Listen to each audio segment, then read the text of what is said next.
que el conocimiento nace de todo ser humano, que los humanos sí tenemos esa posibilidad de encontrar el conocimiento a través de la razón. Y la razón puede dar a luz como un bebé que nace de una mujer que está a punto de parir, después de un trabajo fuerte, después de mucho dolor, después de mucha incertidumbre, de muchos cuidados, de mucha ilusión, y va a surgir una vida nueva, que es el conocimiento a la luz. O sea, que él decía que lo que él hacía era lo mismo que su mamá, dar a luz algo.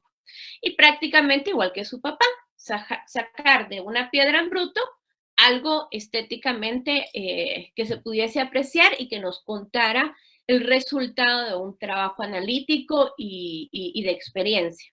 Entonces Sócrates decide que va a llegar a este conocimiento a través de las preguntas y empieza a cuestionar a las personas y se dirige a dos públicos: el ingenuo, el que no ha tenido acceso al conocimiento, y el que se supone que tiene cierto conocimiento.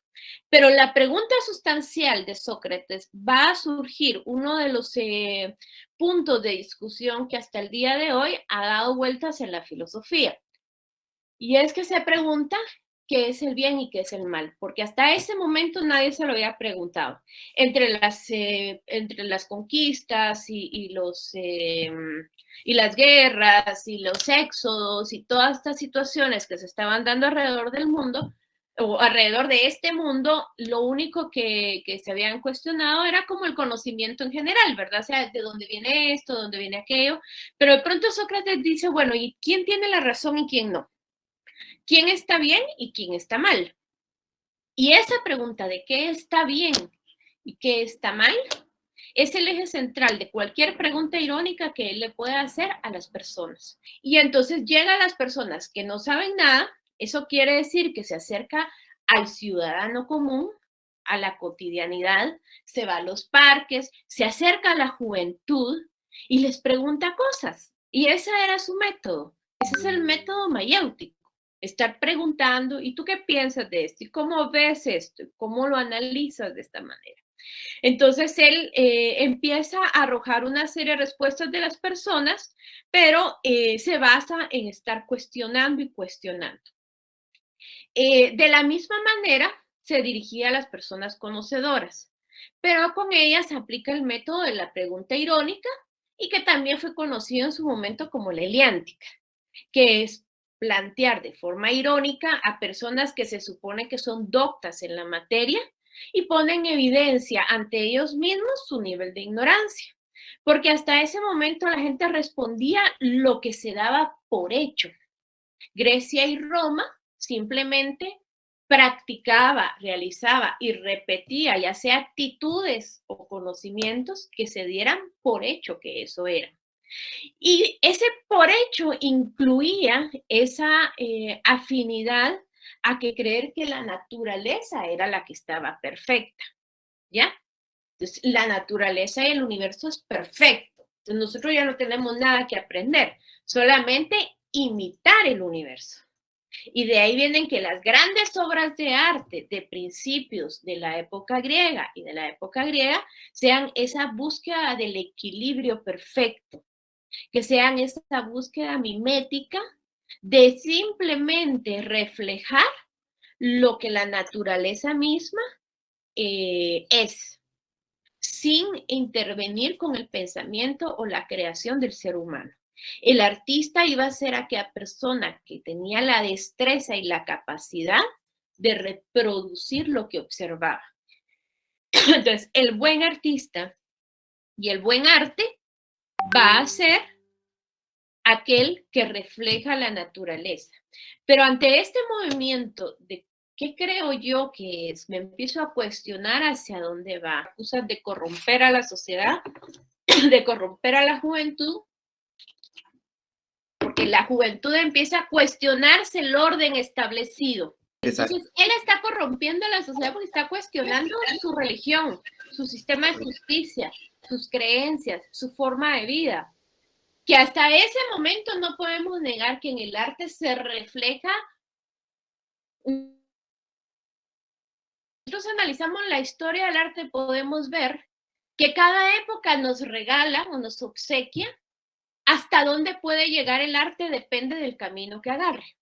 En este caso, el camino de la destreza, de la habilidad manual, de poder representar esa armonía. De hecho, cuando Pitágoras hablaba de la naturaleza y la exactitud matemática, crea el pentagrama y crea esos sonidos y crea esa división que nosotros vemos hoy en las fracciones de los pentagramas. Y la literatura era una métrica exacta que lo que hacía era contar la historia de lo que estaba sucediendo, eran historias épicas. Y los poemas eran épicos, porque también narraban historias, no eran inspiración, eran épicos, narraban lo que sucedía y lo hacían de forma exacta, según la perfección. Y entonces Platón, que es su discípulo, que Platón no se llamaba así, se llamaba Aristófanes. No sé si ustedes sabían este dato, ¿usted lo sabía? ¿Por qué Platón le decimos Platón? No, eso es nuevo, ese dato es nuevo. Tenía la espaldota muy grande. ¿Qué pasa la historia con ese nombre? Entonces, él va a abrir esa dualidad de la que hablábamos al principio de la clase. Hay un sujeto y hay un objeto. Este sujeto tiene las ideas y este objeto tiene la realidad o la materia. Y el encuentro de estos dos se da a través de un proceso que llamamos conocimiento. Y nosotros vamos a descubrir hacia dónde va ese conocimiento. Dentro de esa dualidad y esa unión de la dualidad surge el conocimiento o la acción. Y esa acción es buena o es mala, es bella o es fea. Pero Sócrates nos decía algo antes respecto a este punto que, por eso les digo, hay momentos en que habla Platón y habla Sócrates. Porque Sócrates decía que no es que exista el bien per se o el mal per se. Lo que existe es seres humanos que tienen conocimiento o que no lo tienen. Lo que Sócrates llevaba al final era a que nos diéramos cuenta que todo es simplemente existe y que nuestras acciones y decisiones existen. Y a veces por el nivel de ignorancia que tenemos, no importa que fueran un juez, alguien muy erudito en justicia, podía tomar una decisión referida a arreglar la mesa de su casa, algo más manual, pero por ignorancia, en lugar de un buen resultado, tenía un resultado. Entonces decían, lo que hay son decisiones, y las decisiones son correctas o incorrectas, pero no son buenas y malas, simplemente son decisiones. Y Sócrates decía que no había esa diferencia y que lo que el ser humano debería hacer para actuar con sabiduría, ya que realmente el que lograba hacer las cosas con un resultado bueno era aquel que tenía sabiduría, no el ignorante. Y el sabio va a ser aquel que escucha su yo. Fíjense cómo ahí está Jesús nuevamente donde empiezan las líneas que nos llevan al cristianismo. La verdad está aquí adentro, en mi instinto.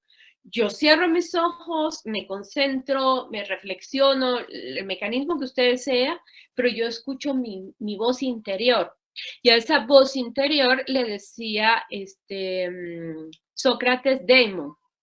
El daemon es una figura literaria que se refiere a un espíritu, ¿sí? A una especie espiritual o inmaterial que nos habla al oído. No tiene nada que ver con el demonio. Después toman ese nombre para sí, de plano fue el demonio. No. El daemon era esa voz que nos acompaña, que es esa voz interior que emerge desde aquí. Porque entonces Sócrates decía, no es la influencia exterior sobre mí, porque no es la materia, no es lo que me rodea, lo que determina o condiciona al sujeto. Es el sujeto el que con sus decisiones condiciona y determina la materia. Soy yo el que decide. ¿Ya? Entonces él habla de esa voz interior. A esa voz interior que decía el daemon, que es ese intuitivo, también fue motivo para que dijeran que corrompía, porque además estaba inventando otro Dios y que ese Dios no existía. Entonces, o sea, no lograron como comprender a lo que él se refería. Pero Platón dice que no, que la decisión es nuestra y que hay una idea. Entonces, con Platón va a tener un discípulo que es Aristóteles, y Aristóteles va a ser el maestro de Alejandro Magno. Estamos hablando de la entrada de Atenas, de la gran Atenas. Y para entender esa transformación de la mimética del arte griego, que es el que imita la armonía, la exactitud, yo les estoy compartiendo artículos muy pequeños donde explican precisamente esa interrelación y trato yo de darles aquí un poquito más amplio el tema filosófico para que ustedes ya en la parte artística.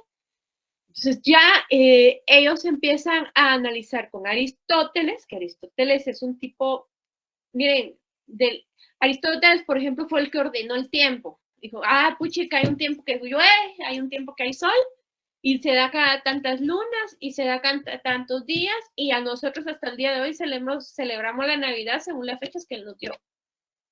Y no solo aportó el orden del tiempo, aportó muchas cosas, ¿verdad? Pero Aristóteles como tal va a fundar un nuevo estilo de enseñanza, porque ya con Platón se hablaba de la academia, o sea, un lugar académico era donde estaban esos que iban buscando el sol, que lo hacían a través de la lectura, de la discusión, del conocimiento y todo eso, y él funda ya los liceos, que es más cercano a la población en general. Pero Aristóteles va a tener un planteamiento más basado en que primero existe la materia, la realidad, existen las cosas, de que realmente lo que existe es lo existente y lo que no existe es lo inexistente. Brillante, ¿verdad? Existe lo que no existe. Existe lo que existe, lo que no existe no existe. Pero ¿quién es el que se da cuenta de eso? El humano. Entonces él sí habla de una simbiosis entre el sujeto y el objeto. Y él dice que el humano llega a través del conocimiento, no solo de sus sentidos, de la experiencia, del análisis. Entonces le coloca al humano el papel y el poder central de acceder al conocimiento de las cosas. Entonces viene el arte griego y empieza a salir de la perfecta armonía a la idealización y exageración de la idea de hasta dónde puedo imaginarme yo las cosas.